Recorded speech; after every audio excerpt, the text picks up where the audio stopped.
व्रत का जो नियम है वो एक ही नियम है जो शिव महापुराण के अंतर्गत है। सुबह पूजा की थाली लगाई है।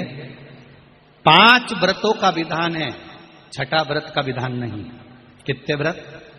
5। सुबह पूजन की थाली लगाई है। पूजा की थाली, अभिषेक का सामान सब लेकर आप मंदिर में जाइए। शिव मंदिर में जाकर बाबा का जल अभिषेक पूजन करिए जिस हिसाब से आप करते आए हो। पूजन की थाली में सामान उतना रखना जो शाम को भी आपके साथ चला जाए, अलग से नहीं रखना पड़े। अलग से केवल शाम को दिए रखो, जल रख लो थोड़ा सा, और बाकी का जो मिष्ठान आप तैयार करोगे बस वो, बाकी का चंदन अबीर गुलाल ये सब सुबह की थाली का रखिए, थोड़ा फल जो भी रखो। सुबह पूजन करो बाबा का, निवेदन करो, घर आ जाओ, थाली को ढक कर रख दीजिए। शाम को जब जाओ कोई प्रसाद उतना ही बनाओ जितना भगवान के लिए बना रही है। ये नहीं कि खीर ज्यादा बना ली तो आधी हम यहां ले जाएं और आधी घर के लिए छोड़ दें, नहीं, उतना ही बनाओ जितना भगवान के लिए जाएगा, जिसमें से 3 हिस्से होंगे। एक पात्र में भरकर ले जाओ, दोने ले जाओ, कटोरी ले जाओ, प्लेट ले जाओ, जो तुम्हारी मर्जी पड़े, कागज ले जाओ, जो तुम्हारा मन पड़े वो ले जाओ। 6 दिए लेकर जाओ, बाबा के मंदिर में जाकर पूजन अर्चना करो। शाम को अभिषेक नहीं करना है, केवल छींटा देना है। थोड़ा सा जल जो बचा हुआ है उसमें से थोड़ा थोड़ा छींटा देकर, जल का थोड़ा सा छींटा देकर पूजन आदि कर कर, जैसी पूजन सुबह करी वैसे ही भाव से पूजन करो। 5 दिए थाली में से नीचे रख दो, 6वां दिया भी नीचे उतार दो थाली में से।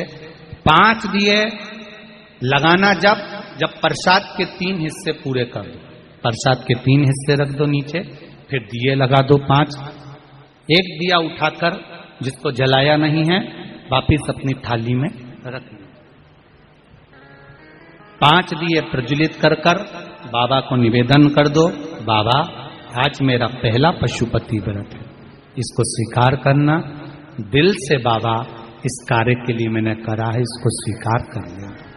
बहुत सुना बाबा पशुपति व्रत में कर रही हूं, मैं भी पूर्व में ना जाने कितनी योनियां ली होंगी, कौन सा मैंने बेकार कर्म करा होगा जो आज मुझे दुख भोगना पड़ रहा है। इस दुख को आप मिटा सकते हो क्योंकि आपका नाम पशुपति नाथ है। आप इसको मिटाइए, विनय करो, बाबा से विनती करो। एक दिया, एक प्रसाद का हिस्सा थाली में लेकर आ जाओ, बाबा को निवेदन कर कर, बाकी का वहां छोड़कर एक दिया, एक प्रसाद का हिस्सा लेकर आ जाए। एक दिया, एक प्रसाद का हिस्सा लाए, घर के अंदर प्रवेश करते समय सीधे हाथ की ओर बैठकर अपने घर की ओर मुख कर सीधे हाथ की ओर उस दिए को घर के बाहर प्रज्वलित कर दो। भगवान से विनती करो, भोलेनाथ आप मेरे घर में प्रवेश कर कर मेरा कार्य सिद्ध करें। बाबा को निवेदन कर कर अंदर जाइए। भोजन करने से पहले जो मीठा है, एक हिस्सा प्रसाद का है, उसको खा लीजिए। उस हिस्से में से किसी को नहीं देना, चाहे घर में बच्चे हों चाहे बड़े हों। उस प्रसाद का हिस्सा केवल तुमको खाना। पहले प्रसाद खाइए, उसके बाद में फिर भोजन करें। एक समय फलाहार कर सकते हो, दूसरे समय भोजन कर सकते हो। इसमें जरूरी नहीं कि आपको मीठा ही खाना है। शाम का जो प्रसाद बनेगा वो मीठे का ही भोग लगेगा। सुबेरे आप आराम से नमकीन का भी फलाहार कर सकते हो, मीठे का भी फलाहार कर सकते हो। फलाहार के लिए कोई मना नहीं, फलाहार आप कैसा भी कर सकते हो। पर भोजन जब करोगे, अन्न जब खाओगे, जब पहले भगवान का प्रसाद खा लो। 4 पशुपति व्रत पूर्ण हो, बीच में अगर कहीं रजस्वला धर्म आ गया, आपको पूजन नहीं करना है, घर में कोई सूतक सावड़ आ गया या कोई व्रत फंस गया, एकादशी आ गई या कोई व्रत आ गया, तीज आ गई, चतुर्थी आ गई, जिसका आप व्रत करते हुए आए हो, तो पशुपति व्रत उस दिन मत करो, फिर अगले सोमवार कर लेना। 3 हो गए, एक रह गया बीच का, उसको अगले में करो, वो चौथे में गिनती में आ जाए। 5वां छूट गया, कोई बात नहीं, 1 महीने बाद तो होगा, 8 दिन बाद तो होगा, 15 दिन बाद तो होगा, फिर उसको गिन लो, 5वां हो जाए। महाराज ऐसे 5वां व्रत जब आए, 5वें व्रत के दिन शाम को जब पूजन करने जाओ, एक श्रीफल, कुछ रुपए, 11 रुपए आदि जो भी है, नारियल पर रखकर बाबा को विनय कर कर, बाबा आज मेरा पशुपति व्रत पूर्ण हो रहा है, आपकी कृपा हो, मेरी झोली भरना बाबा, विनती करो। और वो श्रीफल रुपया रखकर 5 दिए लगाकर, 1 दिया वापिस लेकर, 1 हिस्सा प्रसाद का लाकर देहली पर अपने वही दिया लगाकर अंदर प्रवेश कर कर भोजन ग्रहण करो, बाबा को निवेदन कर लो। पशुपति व्रत का कोई उद्यापन नहीं है, पशुपति व्रत का एक ही उद्यापन है, जो श्रीफल और 11 रुपए आपने मंदिर में रखे हैं, वो उद्यापन के भाव से रखे हैं, भगवान को नमन कर कर रखे हैं। ये पशुपति व्रत। अब दुनिया के लोग इसको पशुपति व्रत को कहीं इतनी बत्ती लगा दो, तो इतनी बत्ती का दिया लगाओ, तो ऐसा करो, तो गलत। उसका नियम जो है वो एक ही, उस नियम के अलावा कोई नहीं। आप प्रेम से करो, स्नेह से करो, उसको दिल से रिझाओ, मन से रिझाओ। शंभो शरणे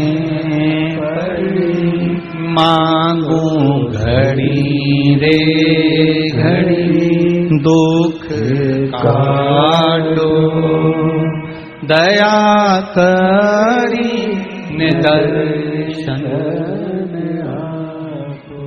आप दिल से उसका स्मरण, ये पशुपति व्रत है। एक व्रत करने के बाद अगला जब व्रत करो तो थोड़ा रुक कर करना, एक साथ लगे लगाए व्रत ना करिएगा, थोड़ा रुक कर करिए, इंतजार करो 3 महीने का कि बाबा मेरी ऊपर कृपा जरूर करेगा।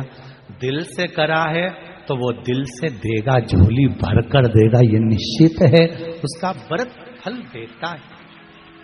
करना जरूरी नहीं है कि व्रत माताएं करेंगी, पुरुष कर सकता है, बच्चे कर सकते हैं, बूढ़े कर सकते हैं, बड़े कर सकते हैं, बेटा बेटी कर सकते हैं, नवयुवक बच्चे कर सकते हैं, पर दिल से करो उस पशुपति व्रत।